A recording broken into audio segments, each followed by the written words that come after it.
Magandang hapon.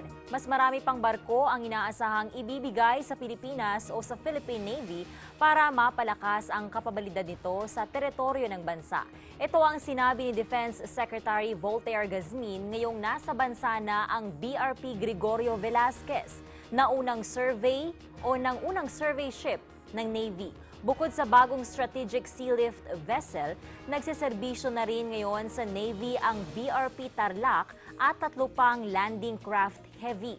May dalawa pa anyang mga barko na darating galing sa Estados Unidos. Ayon kay Gazmin, mas mapapalakas ang kapabilidad ng Navy sa pagmonitor at pagdepensa sa malawak nitong maritime possession sa pagdating ng mga malalaking sasakyang pandagat.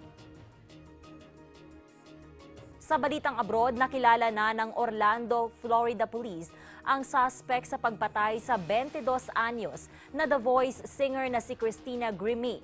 Kinilala ang suspect na si Kevin James Loyville, 27 anyos. Pumipirma ng autograph ang singer nitong Biyernes matapos ang kaniyang show sa The Plaza Live Theater nang lumapit ang isang lalaki at kaagad siyang binaril. Matapos ang pamamaril kay Grimmie ay mabilis itong tumakas at nagbaril sa sarili. Sa report ng pulisya, nasa 120 katao ang nasa lugar kung saan isinasagawa ang meet and greet ng singer. Nakuha mula sa suspect ang 2 baril, 2 loaded magazines at isang malaking kutsilyo. Patuloy pa ang investigasyon sa kung ano ang motibo sa pamamaslang. At yan na mga balita para sa oras na ito. Magbabalik ang Eagle News Update pagkalipas ng 1 oras. Mula sa Eagle News Service, ako po si Sofia Ocut. I am 1 with 25.